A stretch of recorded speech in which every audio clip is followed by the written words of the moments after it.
తీశారు. యాక్చువల్గా youth cinema అంటే భూత్ అనేది ఒక కాన్సెప్ట్ తెలిసింది అన్నారు. రకరకాల కాలాన్ని బట్టి యూత్ సినిమాలు మారుతున్నాయి. ఇప్పుడు కూడా ఈ వర్జిన్ బాయ్స్ అనేది తీసి ట్రైలర్ చూపించిన తర్వాత మీ ప్రమోషన్ అనేది డిఫరెంట్గా కనపడింది. నేను అబ్జర్వ్ చేసిన దాన్ని బట్టి, ఇందాక వచ్చిన విధానాన్ని బట్టి, తర్వాత ఇప్పుడు ఈ కాన్సెప్ట్లు పెట్టి ఇవన్నీ గిఫ్ట్లు ఇచ్చే కాన్సెప్ట్తో క్రిటిసైజ్ చేసే వాళ్ళు కూడా లోన్ ముగించారు అనిపించింది ఒక రకంగా.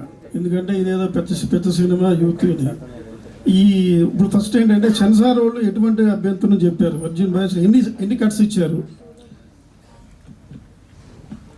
సెన్సార్ వాళ్ళు మ్యూట్స్ ఇచ్చారండి, చిన్నవి అరౌండ్ 15 మ్యూట్స్ ఇచ్చారు అంతే, ఇంకేం ఇవ్వలేదు cuts. They really love the film. So వాళ్ళు ఇలాంటి సినిమా బాగుండాలి, ఇట్లాంటి సినిమా అందరు చూడాలి, అర్థం చేసుకోవాలి, మీరు చెప్పే మెసేజెస్, మీరు చెప్పే విధానం అంతా అర్థం చేసుకోవాలని దే రియలీ అప్రిషియేటెడ్. ఎక్కువ కట్స్ ఏం లేవండి. ఓకే, ఇప్పుడు గిఫ్ట్లో ఇది గిఫ్ట్గా వస్తువు కాబట్టి ఓకే, మన అందరం కష్టపడేది ఎంత చేసినా డబ్బు కోసమే. కానీ డబ్బుని విసరడం అనేది క్లబ్బుల్లోనూ చాలా చాలా చూస్తూ ఉంటాం. దాన్ని విసరడం అనే కాన్సెప్ట్ మీకు ఎలా అనిపించింది? విసరాలి అని అంటే డబ్బు అనేది విసరటం ఎక్కడ లేదండి. మీరు చెప్పారు కదా ఏదో అభిమానం, మీరు చూపించే అభిమానం మాకు గుండెకి టచ్ అయ్యి మా వంతు మేము ఏం చేయగలుగుతాం మీకంటే రిటర్న్ గిఫ్ట్స్ ఇవ్వడానికి మేము డిసైడ్ అయ్యాం అంతే. అది ప్రేమతో ఇస్తున్నాం అంతే. ప్రేమ సినిమాకి మీరు టికెట్ కొని ఒక ఫోటోని మీరు పంపేది, మేము ఇచ్చే గిఫ్ట్లు మీరే ఆలోచించుకోండి. ఇప్పుడు ఆయన అడిగిన క్వశ్చన్ కూడా అది మీరు అడుగుతున్నారు, చెప్పండి.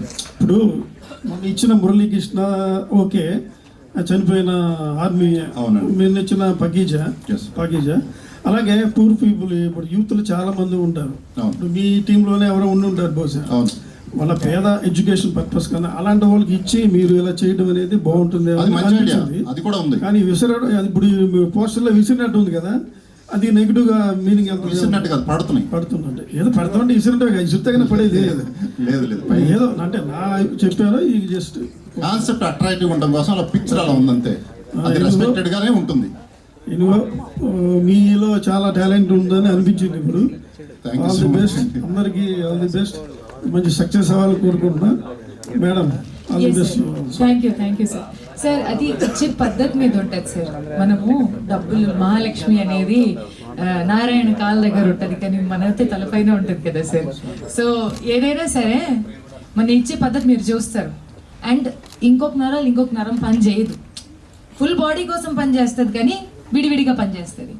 సో మనం ఏదైతే హెల్ప్ చేస్తామో for education or for people or for anything else, అది వేర్ కాన్సెప్ట్లో ఉంటుంది. కానీ ఇది జస్ట్ మూవీకి సంబంధించింది. అండ్